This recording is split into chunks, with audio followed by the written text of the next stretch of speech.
Saya akan berliterasi mengenai buku yang pernah saya baca. Sebelumnya saya memang suka membaca buku. Saya suka baca buku-buku karya Pramoedya Ananta. Kemudian ada puisi-puisi karya Sapardi Djoko Damono. Kemudian saya juga suka baca Sherlock Holmes, komik-komik Conan juga saya suka sekali baca itu. Tapi pada kesempatan kali ini saya akan berliterasi mengenai salah satu buku yang unik menurut saya karena memang bergenre filsafat. Buku ini secara umum itu menceritakan seorang anak yang mendapatkan kiriman surat dari orang tidak dikenal. Buku ini berjudul Sophie's World atau judul Indonesianya Dunia Sophie yang telah diterjemahkan di sudah diterjemahkan di 30 bahasa di seluruh dunia. Kemudian buku ini kenapa saya anggap unik? Karena memang buku ini tebalnya itu 789 halaman, menceritakan banyak sekali filosof di dalamnya. Dan pada kesempatan kali ini yang akan saya ceritakan ke teman-teman semua itu hanya beberapa bagian dari buku ini saja. Sebenarnya nggak sampai beberapa, cuma bisa dibilang secuilnya saja dari buku ini. Buku ini itu menceritakan seorang anak bernama Sophia Amundsen yang entah mengapa hari itu mendapatkan surat dari seseorang yang tidak diketahui siapa, dan surat itu berisi tentang dua pertanyaan. Pertanyaan yang pertama itu siapakah kamu, dan pertanyaan yang kedua itu untuk apa kamu hidup. Beberapa hari Sophie memikirkan tentang pertanyaan itu, karena bisa berarti pertanyaan itu merupakan suatu kekonyolan belaka, atau bisa berarti sesuatu yang di luar batas kemampuan berpikirnya dia. Akhirnya hari-hari selanjutnya Sophie mendapatkan kiriman surat lagi, dan ternyata dia sedang diajarkan ilmu filsafat melalui surat-surat tersebut, di mana tiap-tiap suratnya itu membahas mengenai para filosof yang berbeda.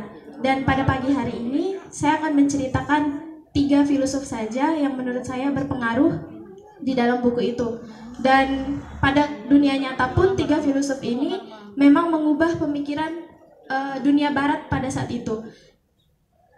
Dan 3 orang ini saling berkaitan, yaitu Socrates, Plato, dan Aristoteles. Nah, 3 orang ini itu saling menggurui satu sama lain, di mana Socrates merupakan guru dari Plato dan Plato merupakan guru dari Aristoteles. Tetapi yang paling menarik di antara 3 orang ini itu satu menurut saya, yaitu Socrates. Kenapa? Karena Socrates dikenal sebagai filosof yang nyentrik pada masanya. Kenapa dikatakan nyentrik? Karena beliau berpakaian urak-urakan, kemudian berkeliaran tanpa alas kaki, dan mode penyampaian filsafatnya pun berbeda dari biasanya. Dia tidak mengajarkan filsafat kepada orang-orang, melainkan hidup dengan berfilosofi. Socrates ini menyampaikan ilmu filsafat itu dengan berdialog dengan orang-orang pada masanya. Kebetulan beliau berasal dari Athena, Yunani, dan hidup pada masa beberapa ratus tahun sebelum Masehi. Metode penyampaiannya itu melalui berdialog dengan orang-orang. Berdialog mengajak orang berpikir mencari kebenaran melalui pemikiran orang lain. Karena Socrates itu berpendapat bahwa kebenaran itu tidak bisa berasal dari satu pendapat orang saja, melainkan kebenaran itu harus berasal dari pemikiran semua orang, pemikiran banyak orang. Dan itu ditentang oleh pemerintah Yunani pada masa itu. Pemerintah Athena pada masa itu menentang pemikiran Socrates karena dianggap Socrates itu tidak percaya pada konsep ketuhanan. Socrates ini dianggap sebagai filosof yang memindahkan ilmu filsafat dari langit ke bumi. Kenapa demikian? Karena filosof pada saat itu hanya terfokus memikirkan jagat raya, tapi tidak ada yang terfokus memikirkan manusia itu sendiri. Dan Socrates berpikir kritis mengenai manusia, mencari kebenaran melalui manusia-manusia lain. Dan Socrates ini juga dia percaya bahwa yang paling utama di dunia ini adalah pengetahuan. Dan baik buruknya seseorang atau baik jahatnya seseorang itu bukan karena kemauan, tapi karena pengetahuan. Dan satu yang paling terkenal dari Socrates itu adalah pernyataannya yang menyatakan bahwa satu-satunya hal yang manusia tahu, satu-satunya hal yang seharusnya kita sebagai manusia tahu di dunia ini adalah bahwa kita tidak tahu. Dan manusia yang paling bijaksana di dunia ini adalah manusia yang menyadari bahwa dirinya tidak tahu. Dan pernyataannya ini sebenarnya relevan dengan kehidupan kita sekarang, karena kita itu bisa dibilang manusia yang tidak tahu diri. Kenapa manusia tidak tahu diri? Karena kita tidak pernah menyadari bahwa kita tidak tahu apa-apa.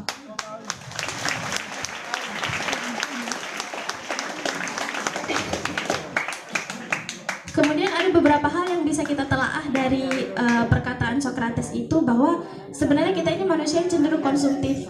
Kita itu manusia yang hanya mau menikmati hasil pemikiran orang lain, hanya mau menikmati buah pemikiran orang lain tanpa mau mencari tahu sesuatu tentang hal yang ada di sekitar kita. Jangankan untuk mengetahui hal yang tentang hal sederhana di sekitar kita, tahu diri aja kita enggak. Betul. Tahu diri kalau kita tidak tahu aja kita enggak. Betul. Dan seandainya kalau kita tahu bahwa kita tidak tahu apa-apa, mungkin banyak pengetahuan yang bisa kita dapat. Hal-hal sederhana di sekitar kita itu sebenarnya banyak yang kita tidak ketahui. Pertanyaannya adalah, di umur berapa teman-teman tahu kalau copet itu punya kepanjangan? Copet itu kepanjangannya comot dompet. Iya benar. Baru tahu kan? Nah, iya. Hal-hal sesederhana itu saja kita nggak tahu gitu. Lalu bagaimana dengan rahasia alam semesta yang masih belum kita tahu sampai sekarang? Bravo, luar biasa. Kemudian dari pemikiran Socrates ini juga kita sebenarnya bisa mencari kebenaran itu bukan hanya dari hukum saja sebenarnya. Itulah pemikiran Socrates yang ditentang sampai pada saat itu.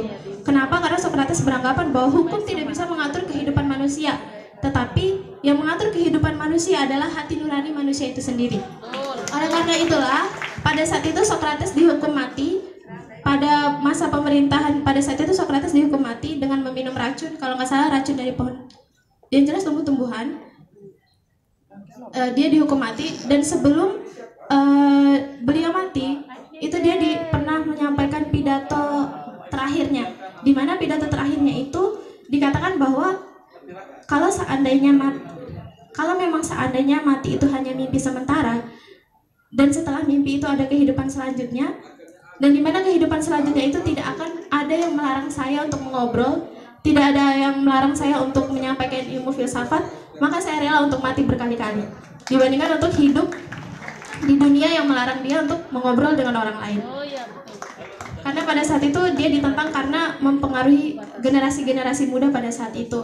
Dan Socrates juga merupakan orang yang dinilai mencetuskan yang namanya etika, karena dia dia berpikir kritis mengenai perilaku manusia itu sendiri. Dan pada saat itu juga dia bertujuan untuk mengubah moral masyarakat Athena pada masa itu. Mengenai pernyataan Socrates mengenai hal-hal yang perlu kita tahu di dunia ini, sebenarnya kalau kita tanyakan kepada diri kita masing-masing, apa sih sebenarnya yang kita tahu?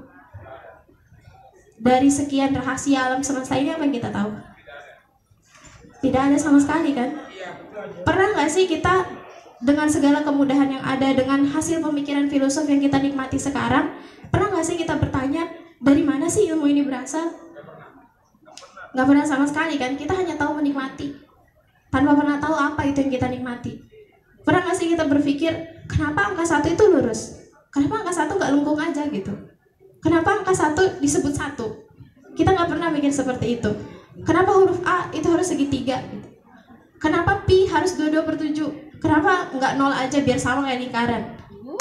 Kenapa dia nggak 0 aja gitu biar dikali hasilnya tetap 0?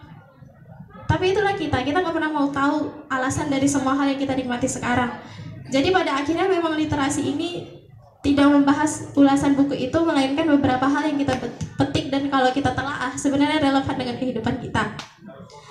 Sebagai penutup dari literasi ini, saya ingin menyampaikan bahwa kita perlu untuk tahu tentang banyak hal di dunia ini. Dan satu jalan untuk kita tahu adalah dengan menyadari bahwa sebenarnya kita tidak tahu apa-apa. Dan untuk kita tahu apa-apa tersebut, ada satu jalan yang sebenarnya gampang, yaitu membaca. Kita perlu membaca biar mindset kita tentang sesuatu itu bisa berubah gitu. Biar kita bisa menghadapi sesuatu menanggapi sesuatu itu dengan berpikir kritis. Kalau perlu ketika dihadapkan dengan sesuatu itu kita ajukan pertanyaan 5W1H kalau perlu. Tapi apa? Ketika kita menerima sesuatu, menghadapkan sesuatu, asal pakai aja. Asal ini udah jadi punya kita nggak pernah berpikir ini untuk apa, ini gunanya untuk apa, kalau lama-lama saya pakai seperti apa. Kita nggak pernah berpikir seperti itu. Jadi teman-teman, melalui pemikiran para filosof itu, ayo kita coba untuk sedikit berpikir secara filosof juga, agar kita bisa tahu apa konsekuensi dari setiap hal yang kita lakukan. Dan memang pada akhirnya literasi ini tidak akan mengulas mengenai buku yang pernah saya baca, karena memang kalau diulas seluruhnya waktu sesingkat ini nggak pernah cukup. Tebal 789 halaman dengan berbagai macam filosof pada masa itu. Akhirnya saya memutuskan untuk berliterasi mengenai sedikit saja tentang buku itu yang sebenarnya relevan dengan kehidupan kita sekarang. Mungkin itu saja yang bisa saya sampaikan dan semoga bermanfaat buat teman-teman semua. Jadi yang kurangnya saya mohon maaf. Wabillahi taufiq wal hidayah. Wassalamualaikum warahmatullahi wabarakatuh.